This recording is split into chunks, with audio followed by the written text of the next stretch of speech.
तो नमस्कार बच्चों, आज फिर दोबारा से हम यूएनओ का पार्ट शुरू करने जा रहे हैं। और जैसा मैंने आपसे कहा था कि मैं अगला नेक्स्ट पार्ट यूएनओ 2 लेके आऊंगा, लेकिन निजी कारणों की वजह से थोड़ी देरी होने के लिए माफी चाहता हूं। लेकिन पार्ट 2 जो हम शुरू करने वाले हैं, जिसमें हम पढ़ेंगे यूएनओ के प्रिंसिपल ऑर्गन्स के बारे में। लेकिन उससे पहले जिन्होंने यूएनओ का पार्ट 1 नहीं देखा है वो जरूर इसको देख लें, क्योंकि उसमें मैंने बताया था कि यूएनओ कैसे ओरिजिन हुआ, यानी इसका हिस्टोरिकल बैकग्राउंड कैसे कैसे इवॉल्व हुआ था। फिर उसके बाद हमने उसमें समझा एम्स ऑफ यूएनओ, और फिर तीसरा हमने उसमें समझा था कि उसके सम इंपॉर्टेंट फैक्ट्स यूएनओ के जो कॉम्पिटिटिव एग्जाम से जुड़े हुए रहते हैं। ये आप इस वीडियो को मेरे डिस्क्रिप्शन लिंक में जो है देख सकते हैं पार्ट 1 के बारे में, और फिर उसके बाद नेक्स्ट वीडियो पार्ट 2 को आप ये देखें। और इस पार्ट में हम पढ़ेंगे जो यूएनओ के प्रिंसिपल ऑर्गन हैं 6 जो, उनके बारे में हम डिटेल स्टडी जानेंगे। और साथ ही साथ मैं लास्ट में ये भी बताऊंगा कि एग्जाम पॉइंट ऑफ व्यू से कैसे इसको हम लर्न कर सकते हैं, कुछ सम इंपॉर्टेंट फैक्ट्स। तो चलिए बच्चों, अब हम पढ़ते हैं यूएनओ के मेन प्रिंसिपल ऑर्गन या मेन ऑर्गन्स, मुख्य अंग। तो पहले आप अपनी स्क्रीन पर इन ऑर्गन्स को देख लें कि जैसे फर्स्ट इंपॉर्टेंट ऑर्गन हम पढ़ेंगे जनरल असेंबली के बारे में, सेकंड ऑर्गन जो पढ़ेंगे वो सिक्योरिटी काउंसिल सुरक्षा परिषद, और थर्ड के बारे में इकोनॉमिक एंड सोशल काउंसिल आर्थिक सामाजिक परिषद, और फोर्थ जो रहेगा इंटरनेशनल कोर्ट ऑफ जस्टिस मतलब अंतर्राष्ट्रीय न्यायालय, और फिफ्थ जो है ट्रस्टीशिप काउंसिल न्यासी परिषद, इसको जानेंगे, और सिक्स जो रहेगा वो है सेक्रेटरीट यानी सचिवालय के बारे में। तो शुरुआत करते हैं हम पहले इंपॉर्टेंट ऑर्गन जिसको हम ले लेते हैं जनरल असेंबली। तो जैसा कि आप इसकी बोर्ड पर देख रहे होंगे कि UNGA United nation general assembly, जिसका पूरा नाम संयुक्त राष्ट्र महासभा। तो पहले हम इसको ये जान लेते हैं कि ये ऑर्गन जो है यूएनओ का क्यों महत्वपूर्ण है। जैसे हर ऑर्गेनाइजेशन में एक लॉ बनाने वाली बॉडी होती है, जस्ट लाइक जैसे पार्लियामेंट की तरह, जैसे हमारे देश में पार्लियामेंट लॉ बनाती है, उसी तरह यूएनओ की जो लॉ मेकिंग बॉडी या हम कह सकते हैं डेलिब्रेटिंग बॉडी, मंच जिसमें विचार विमर्श किया जाता है, या हम इंपॉर्टेंट पॉलिसी मेकिंग बॉडी के रूप में अगर जिस ऑर्गन का नाम लेते हैं तो यूएनजीए। तो इसके हम कार्यों को किए जाने वाले और इस संगठन को जानने के लिए, इस अंग को जानने के लिए हम इसके 3 पार्ट में देख सकते हैं। एक तो मेन डेलिब्रेटिंग बॉडी के रूप में यानी विचार विमर्श करने वाली संस्था, दूसरा रिप्रेजेंटेटिव ऑर्गन यानी ये किस तरह से एक प्रतिनिधि सदन है, सभी देश इसके मेंबर बनते हैं, और तीसरा हम इसके फंक्शन में जैसे कौन कौन सी पॉलिसी मेकिंग में योगदान करता है। तो पहले जानते हैं यूएनजीए जो अंग है इसमें कौन कौन मेंबर्स होते हैं। तो ये एक विशेष बात है कि यूएन के जितने भी प्रिंसिपल ऑर्गन हैं उनमें अगर हम देखें ये एकमात्र ऑर्गन है जिसमें सभी सदस्य देश, ऑल मेंबर स्टेट्स इसके पार्ट होते हैं। मींस 193 यूएन में जैसा कि मैंने मेंबर बताए थे, तो वो सभी 193 देश इसके सदस्य हैं। लेकिन साथ ही इसमें कुछ देश को ऑब्जर्वर के रूप में दर्जा मिला हुआ है, मींस पर्यवेक्षक, जिनको यूएनजीए अपनी विशेष जब मीटिंग करता है या सेशन बुलाता है तो उसमें उनको इनवाइट करता है अपना पक्ष रखने के लिए। तो वो ऑब्जर्वर के रूप में इसमें जो है एक होली सी नाम से एक छोटा सा देश है, होली सी, जिसको वेटिकन सिटी सुना होगा आपने, सबसे छोटा दुनिया का देश जो यूरोप में आता है, इटली में पड़ता है, जो कैथोलिक जो क्रिश्चियनों का जो कैथोलिक कम्युनिटी है उसका एक मेन सेंटर है। दूसरा पैलेस्टाइन जिसको फिलिस्तीन बोलते हैं, जो पहले कभी देश हुआ करता था लेकिन आज उसके अधिकांश क्षेत्र पर इजराइल का नियंत्रण है, इजराइल एक देश बन गया है, और वो एक टेरिटरी के रूप में 2 क्षेत्र गाजा पट्टी और वेस्ट बैंक फिलिस्तीन के रूप में जाने जाते हैं। और तीसरा इसमें एक ऑर्गेनाइजेशन लिया गया है ऑब्जर्वर के रूप में, यूरोपियन यूनियन, मींस यूरोपीय देशों का एक संगठन है यूरोपियन यूनियन, वो इसका एक ऑब्जर्वर के रूप में दर्जा मिला है। तो इट मींस हम कह सकते हैं कि रिप्रेजेंटेटिव ऑर्गन मींस हो गया सभी सदस्य देश इसके अंग हैं। दूसरी विशेष बात, अगर हम देखें कि सारे सदस्य जो देश हैं उनको सभी को इक्वल राइट्स हैं इसमें, मींस यहां जब भी वोटिंग ली की जाती है तो उसमें एक सदस्य एक वोट करता है, और चाहे वो देश छोटा हो चाहे वो देश बड़ा हो, लेकिन वोटिंग राइट में उसका इक्वली राइट माना जाएगा। तो ये एक विशेष कह सकते हैं हम डेमोक्रेटिक पैटर्न को फॉलो करते हैं ये। तो ओनली हम कह सकते हैं UN organ where all member state have equal representation. तो ये इसकी दूसरी इंपॉर्टेंट बात है। तो ये तो हुआ इसके सदस्यों के बारे में कि कौन कौन इसके सदस्य होते हैं। अब हम इसके दूसरा देखते हैं ये काम कैसे करता है। तो काम करने के लिए जैसे मैंने बताया ये पार्लियामेंट की तरह होता है, तो इसके कुछ सेशन होते होंगे, जैसे पार्लियामेंट में हमारे सेशन होते हैं, और उन सेशनों में सदस्य देश अपने अपने इशूज को इसमें रेज करते होंगे, उस पर विचार विमर्श करते होंगे। तो उसके लिए हम देखें कि मैं दूसरा पार्ट इसमें अगर मेन डेलिब्रेटिंग पार्ट में देखें तो इसके सेशन जितने भी होते हैं ओवरऑल, तो उनको हम 3 कैटेगरी में रख सकते हैं। एक तो वो सेशन जो रेगुलरली होते हैं, एवरी ईयर, हर साल जो चलता है रेगुलर सेशन, जो सितंबर से दिसंबर, लगभग दिसंबर या उससे थोड़ा आगे भी एक्सटेंड हो सकता है, उसको हम कहते हैं रेगुलर सेशन, जिसमें हर एक देश को इस मंच पे आकर के अपने पॉइंट आउट रेज करने का मौका मिलता है, और साथ ही साथ कोई इंपॉर्टेंट जो भी ग्लोबल इश्यूज है उसको वो इसमें उठा सकते हैं। तो ये रेगुलर सेशन का ही पार्ट है। रेगुलर सेशन में तो ये होता है। अभी करंट में अगर हम देखें 2023 सितंबर से और 2024 इसका वो 78वां सेशन है, 78वां अब तक, चूंकि अब तक का जो नंबरिंग सिस्टम में देखा जाए तो रेगुलर सेशन 78, जिसके जो करंट प्रेसिडेंट जो है जिनको आप देखेंगे ये डेविड फ्रांसिस, ये जो डेविड फ्रांसिस ट्रिनिडाद टोबैगो एक देश है छोटा सा कैरिबियन सी में, उससे बिलोंग करते हैं, इनको अध्यक्ष बनाया गया अपकमिंग, मतलब ये एक तरह से इस सेशन का अध्यक्ष।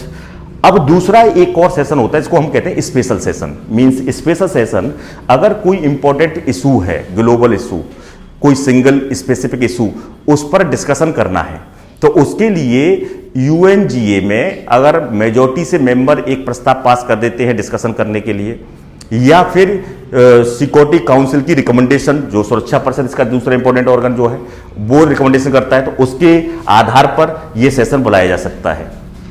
तो ये इसमें कोई टॉपिक होगा जिसको लेकर के डिस्कशन डिबेट होगी, और फिर एक इंपॉर्टेंट घोषणा के साथ ये सेशन एंड होता है। तो अभी तक हम देखें, अगर मैं अभी तक की बात मीन्स 2024 की बात कर रहा हूं, तो 32 स्पेशल सेशन बुलाए गए हैं। एक तीसरा होता है इमरजेंसी स्पेशल सेशन, मीन्स आपातकालीन स्थितियों में बुलाए जाने वाला सेशन। तो इस सेशन को बुलाने के लिए स्पेशल रिकमेंडेशन जिसकी जरूरी है वो है सिक्योरिटी काउंसिल, सुरक्षा परिषद। सुरक्षा परिषद जो है जब तक रिकमेंडेशन नहीं करेगी तब तक ये नहीं बुलाया जाता। जब कोई मामला interest of peace and security से जुड़ा हुआ है और उस पर अगर डिस्कशन करने के लिए हमें बुलाना है सेशन, तो अब उसके लिए ये इमरजेंसी स्पेशल सेशन बुलाया जाता है। अभी तक के इतिहास में 11 स्पेशल सेशन इमरजेंसी वाले बुलाए गए हैं। तो ये हुआ सेशन। अब हम जानते हैं कि सेशन में कोई भी निर्णय लिया जा रहा होगा तो उस निर्णय के लिए कौन सा तरीका अपनाया जाता है, वोटिंग का तरीका, मीन्स इसमें वोटिंग कैसे की जाती है मुद्दों पर। तो इसके लिए हम देखते हैं कि इसमें 2 तरीके अपनाए जाते हैं वोटिंग के लिए। जैसा कि हमारे यहाँ भी जब कोई का लॉ बनता है, बिल पास होता है, तो उस पर वोटिंग होती है संसद में, वैसे इसमें 2 तरीके, एक सिंपल मेजोरिटी जिसको हम कहते हैं साधारण बहुमत। सिंपल मेजोरिटी मीन्स जो जितने वोट कर रहे हैं उसका 50% प्लस वोटिंग पक्ष में होना चाहिए, तो वो सिंपल मेजोरिटी कही जाएगी। दूसरा होता है स्पेशल मेजोरिटी, जिसको हम 2/3 मेजोरिटी भी कह सकते हैं, 2/3 बहुमत। सेम यही प्रोसीजर, सिंपल मेजोरिटी और स्पेशल मेजोरिटी का प्रोसीजर यहां पर भी निर्णय लेने में अपनाया जाता है। मोस्ट ऑफ इशूज, यानी यूएनजीए के ज्यादातर इशूज जो होते हैं वो सिंपल मेजोरिटी से पास होते हैं, but some issues, some important issues, जैसे बजट पास करना हो, बजट को, दूसरा किसी नए सदस्य देश को मेंबर बनाना है या उसको हटाना है, एडमिशन देना है, मतलब एडमिट करना है, उसको लेकर के, और तीसरा इंटरनेशनल पीस एंड सिक्योरिटी का इशू हो, तो उसके लिए स्पेशल मेजोरिटी मीन्स 2/3 बहुमत से ही प्रस्ताव पास होना जरूरी होता है। तो ये इसमें निर्णय करने का तरीका हुआ। तो ये तो हमने जाना इसके कार्य करने का जो प्रोसीजर होता है वो। अब आता है तीसरा सेगमेंट, इसका फंक्शनिंग कैसे, इसके निर्णय करने कौन कौन से मामलों में ये निर्णय लेता है, यानी पॉलिसी मेकिंग। ये चूंकि मैंने एक तीसरा बताया, ये नीति निर्माणक बॉडी भी है, तो पॉलिसी मेकिंग वाले इश्यूज को जब हम देखते हैं तो उसमें अगर हम बात करें तो सबसे इंपॉर्टेंट फंक्शन होता है कि ये जो विभिन्न अंग हैं उनमें सदस्यों के चुनाव करता है और साथ ही अपना खुद का एक अध्यक्ष का भी चुनाव करता है। तो इनमें कौन कौन से चीज़ों का चुनाव करता है, तो उनमें प्रेसिडेंट ऑफ यूएनजीए हर साल इसका एक प्रेसिडेंट बनता है। तो अपकमिंग जो होने वाला सेशन होता है उसके लिए प्रेसिडेंट पहले ही चयन कर लिया जाता है। जैसे करंट में जो सेशन चल रहा है 78, इसके वर्तमान में जो प्रेसिडेंट हैं डेविड फ्रांसिस, जो ट्रिनिडाद टोबैगो से बिलोंग करते हैं। तो इसी तरह से अगर हम इसके जितने भी प्रेसिडेंट बने हैं एनुअली जो बनते हैं, उनमें अगर हम बात करें तो फर्स्ट वुमेन प्रेसिडेंट जानना बहुत जरूरी है, क्योंकि उसका संबंध इंडिया वुमेन से है। तो यूएनजीए की फर्स्ट वुमेन प्रेसिडेंट जो बनी थी उनका नाम था विजय लक्ष्मी पंडित।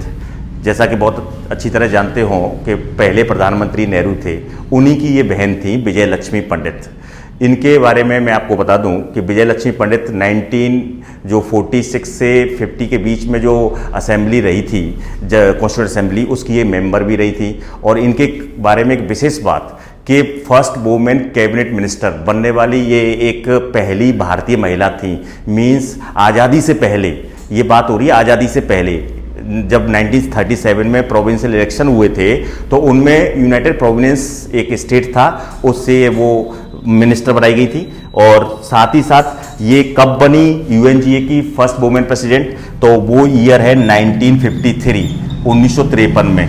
तो एक हमें ये जानना जरूरी है, सबसे इंपॉर्टेंट। नेक्स्ट आते हैं इसके बाकी ऑर्गन जो हैं, उनके मेंबर्स को ये चयन करता है, इलेक्शन उनका करता है। तो उनमें कौन कौन आते हैं, एक तो सिक्योरिटी काउंसिल के नॉन परमानेंट मेंबर जिनकी संख्या 10 होती है। हम जानते हैं कि 2 साल कार्यकाल होता है, लेकिन हर साल 5 मेंबर चुने जाते हैं 2 साल के लिए, तो वो प्रक्रिया को पूरा करता है। और दूसरा ऑर्गन है जिसको हम आर्थिक सामाजिक परिषद कहते हैं, उसमें टोटल तो 54 होते हैं, लेकिन उसके भी हर साल 1/3 मेंबर मीन्स 18 मेंबर्स जिनका चयन यूएनजीए के द्वारा ही किया जाता है।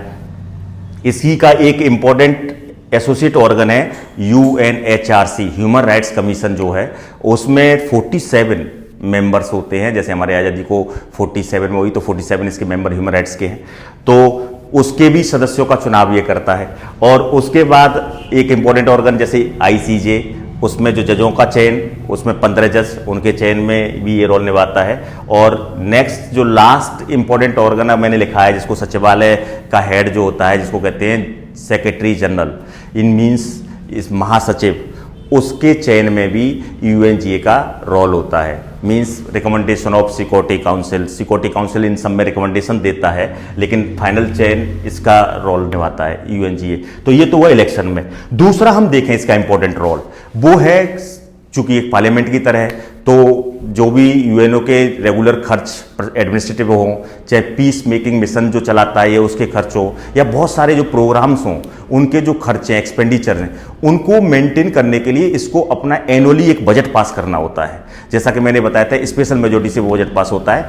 तो उस बजट को पास करना, और साथ ही साथ हर देश का कितना शेयरिंग होगा इस यूएन के एक्सपेंडिचर में, उसको भी ये निर्धारित करता है। लेकिन ये हम कैसे पता लगाते हैं कि कौन सा देश कितना कंट्रीब्यूशन करेगा? क्योंकि कोई देश बड़ा इकोनॉमिक पावरफुल, जैसे अमेरिका हुआ, चाइना हुआ, जिनकी इकोनॉमी बड़ी है, तो उनकी हिस्सेदारी, और कुछ देश बहुत छोटे हैं। तो यहाँ पर इसके लिए कॉम्प्लेक्स एक फॉर्मूला है जिसको वो आधार अपनाता है। इसमें मेनली 3 आधारों को फॉलो करता है। जैसे एक तो उस देश का वो जीएनपी, यानी वहाँ टोटल कितना राष्ट्रीय उत्पाद होता है, जीएनपी, उसको आधार अपनाता है। दूसरा आधार रहता है कि उस देश की पीसीआई, पर कैपिटा इनकम, मतलब प्रति व्यक्ति आय, जिसको हम कह सकते हैं कि कितना आती है वहां पर, दूसरा आधार ये। और तीसरा आधार वो अपनाता है कि वो अपना उसका जीएनपी वर्ल्ड जीएनपी में, ग्लोबल इकोनॉमी में कितना % योगदान करता है।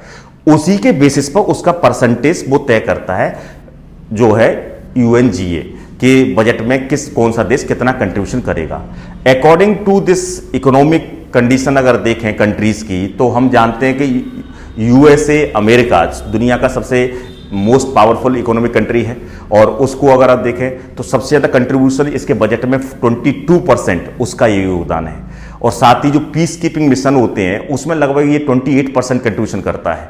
सेकंड कंट्री जो इसमें योगदान करता है, उसका परसेंटेज बेसिस पे देखें तो चाइना है, और थर्ड पर जापान है। इंडिया का भी इसमें योगदान अगर हम देखें तो लगभग 1% योगदान इसके टोटल बजट में भारत भी योगदान करता है।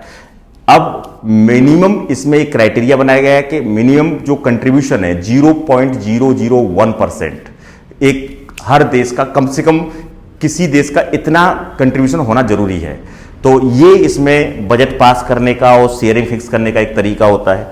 तीसरा, अगर हम इसका मेन फंक्शन अगर देखें तो जो ह्यूमन राइट्स लोगों के जब वायलेट होते हैं तो उनको ये प्रोटेक्ट करने में और उनके संबंध में कैसे प्रोटेक्शन संरक्षण दिया जाए उसके संदर्भ में ये सलाह देता है, एडवाइस करता है, देश उसको फॉलो करते हैं। और अगला एक इंपॉर्टेंट, जैसे जो इंटरनेशनल डिस्प्यूट्स होते हैं उनका कैसे पीसफुली रिजॉल्व किए जाए उसके बारे में रिकमेंड करना। तो ये हो गए इसके इंपॉर्टेंट जो है फंक्शंस,